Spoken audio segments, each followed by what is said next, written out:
Hello guys, তো welcome back to my YouTube channel. আশা করছি তোমার সবাই খুব ভালো আছো আর আমিও খুব ভালো আছি। তো চলে এসেছি পুজো দিয়ে, তো চলে এসেছি 1:30-2 নাগাদ। তো এটা 3টার দিকে আমরা সব বেরিয়েছিলাম, একটুখানি ঘুরতে বেরিয়েছিলাম। তো আমরা একটা জায়গায় যাচ্ছি, একটা মন্দিরে। তো এদিকে দেখো আমার মা বাবা বোনজি বসে রয়েছে, আর আমার দিদি হচ্ছে আমার কাছে বসে আছে, আর সামনে হচ্ছে আমার জিজু। আর এদিকে আমার বোনজি হচ্ছে আমার সাথে ঝগড়া করছে, এর জন্য এরকম করছে, ও আমার সাথে ঝগড়া করছে।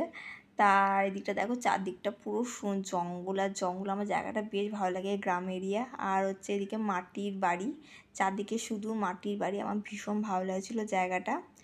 তোমার জায়গাটা এত ভালো লাগছিলো কী বলবো। তারপর এদিকে চলে এসেছি একটা জাগ্রত মায়ের মন্দিরের সামনে। এখানে এসে তো ভিডিও করা যাবে না, তবুও আমি তোমাদের জন্য কষ্ট করে ভিডিও করেছিলাম। এই যে ভিডিও করতে বারণ করে দিয়েছে, তাও কষ্ট করে ভিডিও করেছি। এই সে মা। তো দেখো, তোমার জন্য এত কষ্ট করে ভিডিও করি, তোমরা কিন্তু আমার ভিডিওতে না লাইক করো, না কমেন্ট করো, না শেয়ার, না সাবস্ক্রাইব, কিছুই করছো না। তোমার জন্য আমি এত কষ্ট করে এত কিছু করছি। তারপর দেখো, এই যে বামদেবের হচ্ছে জন্মস্থান, যেখানে বামদেবের আঁতুরটা ছিল, ওই যে ওই ঘরটা। তারপর এই যে বামদেবের মন্দিরটা এসে, তারপর এখানে এসে শিব মন্দির। তারপর ওখান থেকে বেরিয়ে একটুখানি খেয়ে নিয়েছি। তো খাবারের মেনুতে অনেক কিছুই ছিল, যেমন ভাত, আলু পোস্ত, ডাল, বেগুনি, তারপর কাতলা মাছের কালিয়া, আরও মাটন, চিকেন, তো এগুলোই ছিল। আমি তো মটন খাইনি, কারণ ওইটা দেখার পর আমার মটনের প্রতি ইন্টারেস্ট চলে গেছে। যাই হোক, আমি চিকেনই খেয়েছি। তো ভাত ঠাত খেয়ে আবার বেরিয়ে পড়েছি নাটেশ্বরী মন্দিরের নাটেশ্বর মন্দিরে।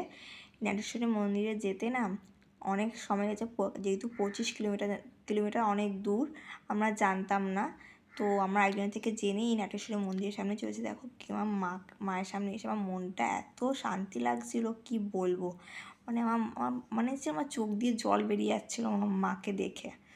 যাই হোক, নিজের মনের কথা তো মাকে বললাম, জানি না কবে আমার মা আমার মনের ইচ্ছাটা পূরণ করবে। আমি চাই যেদিনকার আমি সাকসেস হব, আমার কটা ইচ্ছা আছে আমি পূরণ করব। যেমন আমি গরিবদের পাশে দাঁড়াবো, আর এই যে যারা রাস্তায় বাচ্চা আছে, স্ট্রিট ডগ, তাদের আমি হেল্প করব। যাই হোক, তারপর দেখো মন্দিরটা কত বড় এরিয়া, আমার তো বেশ ভালো লাগছে। আর এদিকে চলে এসেছি হচ্ছে গণেশের সামনে, গণেশ মন্দিরটার সামনে। ঠিক করে দেখাতে পাচ্ছি না, কারণ একটুখানি অন্ধকার ছিল, এর জন্য। যাই হোক, চারদিকটা তো ভীষণ ভালো ছিল।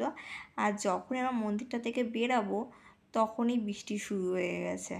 এত বৃষ্টি শুরু হয়ে গেছে যে আমরা বেরাতেই পারিনি, আমরা আটকে গেছিলাম। তো এখানে এসে সবাই দেখছি ফটো ভিডিও তুলছে, তো আমিও ওদিকে ভিডিও করতে বসে পড়েছি। আর এদিকে সব প্রসাদ টসাদ খাচ্ছিল।